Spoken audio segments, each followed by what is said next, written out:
സ്വകാര്യ ബസ് മേഖലയെ തകർക്കുന്ന സർക്കാർ നയം തിരുത്തണമെന്ന് കാസർഗോഡ് ജില്ലാ bus and heavy vehicle Mazdoor Sangh union ജില്ലാ സമ്മേളനം സർക്കാരിനോട് ആവശ്യപ്പെട്ടു.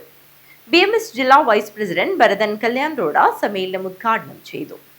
സ്വകാര്യ ബസ് മേഖലയെ തകർക്കുന്ന സർക്കാർ നയം തിരുത്തണമെന്ന് കാസർഗോഡ് ജില്ലാ bus and heavy vehicle Mazdoor Sangh union ജില്ലാ സമ്മേളനം സർക്കാരിനോട് ആവശ്യപ്പെട്ടു. കേരളത്തിൽ ഏകദേശം 40,000 ബസ്സുകൾ സർവീസ് നടത്തിയിരുന്ന സ്ഥാനത്ത് ഇപ്പോൾ 8,000 ബസ്സുകളാണ് ചുരുങ്ങിക്കൊണ്ട് സർവീസുകൾ നടത്തുന്നത്. മാറി മാറി വരുന്ന സർക്കാരിന്റെ വികലമായ മോട്ടോർ നയത്തിന്റെ ഭാഗമായാണ് ഇത്തരം സാഹചര്യങ്ങൾ സൃഷ്ടിച്ചത്. ലക്ഷക്കണക്കിന് തൊഴിലാളികൾ ജോലി ചെയ്തിരുന്ന ഈ മേഖല സംരക്ഷിക്കാൻ സർക്കാർ മുന്നോട്ട് വരണമെന്നും മോട്ടോർ തൊഴിലാളി ക്ഷേമനിധിയിൽ ബസ് തൊഴിലാളികളെ അംഗമായി ചേർക്കാൻ ബസ് ഉടമകൾ തയ്യാറാകണമെന്നും കാഞ്ഞങ്ങാട് BMS ഓഫീസിൽ നടന്ന ജില്ലാ സമ്മേളനം സർക്കാരിനോട് ആവശ്യപ്പെട്ടു. BMS ജില്ലാ വൈസ് പ്രസിഡന്റ് ഭരതൻ കല്യാൺറോഡ് സമ്മേളനം ഉദ്ഘാടനം ചെയ്തു. സർക്കാരുകളാണ് ഇന്ന് ഭരിച്ചുകൊണ്ടിരിക്കുന്ന സർക്കാരാണ്.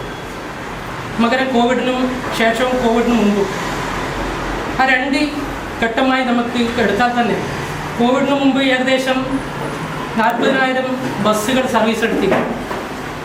അതുപോലെ തന്നെ 2.5 ലക്ഷത്തോളം തൊഴിലാളികൾ നമുക്കുണ്ടായിരുന്നു.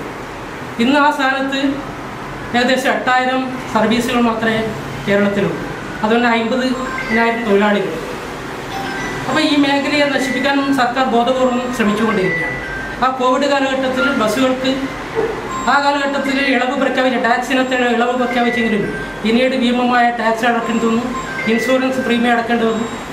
അപ്പോൾ ബസ്സുകളെ സംബന്ധിച്ച്, ബസ് ഉടമകളെ സംബന്ധിച്ച് അവർക്ക് പിടിച്ചു നിൽക്കാൻ പറ്റാതെ ഈ മേഖലയെ തകർന്ന് തരിപ്പണമാക്കിയിരിക്കുകയാണ്. കാസർഗോഡ് ജില്ലാ bus and heavy vehicle Mazdoor Sangh union ജില്ലാ പ്രസിഡന്റ് KV ബാബു അധ്യക്ഷത വഹിച്ചു.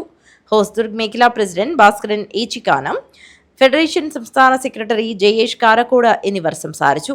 യൂണിയൻ ജില്ലാ ജനറൽ സെക്രട്ടറി രാജേഷ് മന്നിപ്പാടി സ്വാഗതവും ഗിരീഷ് അട്ടേങ്ങാനം നന്ദിയും പറഞ്ഞു. പുതിയ ഭാരവാഹികളായി KV ബാബുവിനെ പ്രസിഡന്റായും, രാജേഷ് മന്നിപ്പാടിയെ ജനറൽ സെക്രട്ടറിയായും, ഗിരീഷ് അട്ടേങ്ങാനത്തെ ട്രഷററായും തെരഞ്ഞെടുത്തു. News bureau, Kanhangad.